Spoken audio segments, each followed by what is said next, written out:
Welcome to our channel. இந்த வீடியோவில் நம்ம மிளகாய் பஜ்ஜி எப்படி போடலாம் அப்படிங்கிறத பார்க்க போகிறோம். இதுக்கு பஜ்ஜி மிளகாய் ஒரு 5-6 இது நான் எடுத்து வச்சுருக்கேன். இதோட பஜ்ஜி மாவு ஒரு பெரிய கப் அளவுக்கு எடுத்துக்கிட்டேன். ஒரு 150 கிராம் இருக்கும். ஒரு 50 கிராம்லேருந்து ஒரு 70 கிராம் அளவுக்கும் அரிசி மாவு நான் எடுத்துருக்கேன். இதை வச்சு சூப்பரான டேஸ்ட்டில் எப்படி பஜ்ஜி பண்ணலாம் அப்படிங்கிறத நம்ம பார்ப்போம். ஃபஸ்ட்டு இந்த மிளகாய் பஜ்ஜி போடுறதுக்கு இந்த பஜ்ஜி மிளகாயை காம்போட அப்படியே 2 ஸ்லைஸாக கட் பண்ணி வச்சுக்கலாம். பாருங்கள், இந்தமாரி ஸ்லைஸாக கட் பண்ணிக்கலாம். இதேமாரி நம்ம எல்லா மிளகாயும் எடுத்து வச்சுருக்க மிளகாயை ஸ்லைஸாக கட் பண்ணி வச்சுக்கலாம். 2ஆகவே கட் பண்ணி வச்சுக்கலாம். இப்போ நம்ம பஜ்ஜி மாவு மிக்ஸ் பண்ணுறதுக்கு ஆல்ரெடி பஜ்ஜி மாவில் எல்லாமே மிக்ஸ் பண்ணியிருப்பாங்க.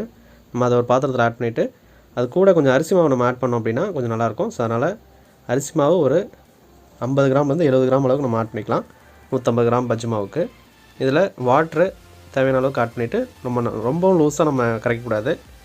இதோட பெருங்காயத்தூள் கொஞ்சம், உப்பு நம்ம அரிசி மாவு நம்ம கூட ஆட் பண்ணியிருக்கிறதுனால உப்பு கொஞ்சம் எக்ஸ்ட்ரா நம்ம ஆட் பண்ணியிருக்கோம்.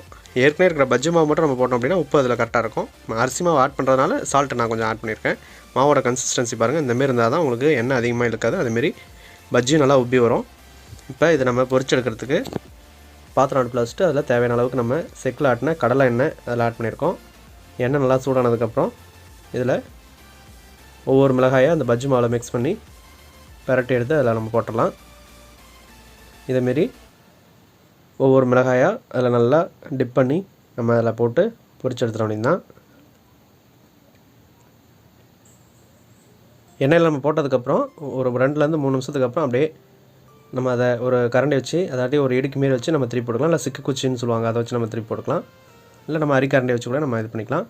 நல்லா குக் ஆனதுக்கப்புறம் மேக்ஸிமம் ஒரு 4 மினிட்ஸில் ரெடி ஆகிடும். பாருங்கள், சூப்பராக ரெடி ஆகிடுச்சு. இதை நம்ம எடுத்து ஒரு பிளேட்டில் நம்ம ட்ரான்ஸ்ஃபர் பண்ணிக்கலாம். இதோட வீட்டில் நம்ம ப்ரெட் இருந்துச்சுன்னா அந்த ப்ரெட்டை 2ஆக கட் பண்ணி ப்ரெட்லேயும் நம்ம பஜ்ஜி சுடலாம். ஆனியன் இருந்தாலும் செய்யலாம். அந்தமாரி ஓமவல்லி இலை இந்தமாரி நம்ம செஞ்சு கொடுக்கலாம் குழந்தைங்களுக்கு. அவ்வளோதான், சூப்பரான டேஸ்ட்டில் மிளகாய் பஜ்ஜி ரெடி ஆகிடுச்சு. கண்டிப்பாக இது ஈவினிங் டைமில் டீயோட சாப்பிடும்போது ரொம்ப விரும்பி சாப்பிடுவாங்க. கண்டிப்பாக ட்ரை பண்ணி பாருங்கள். நம்ம சேனலில் ஃபஸ்ட் டைமாக பார்க்குறீங்கன்னா மறக்காமல் சப்ஸ்கிரைப் பண்ணி பக்கத்தில் இருக்க பெல் பட்டனை கிளிக் பண்ணிக்கோங்க. தேங்க்ஸ் ஃபார் வாட்சிங். தேங்க்யூ.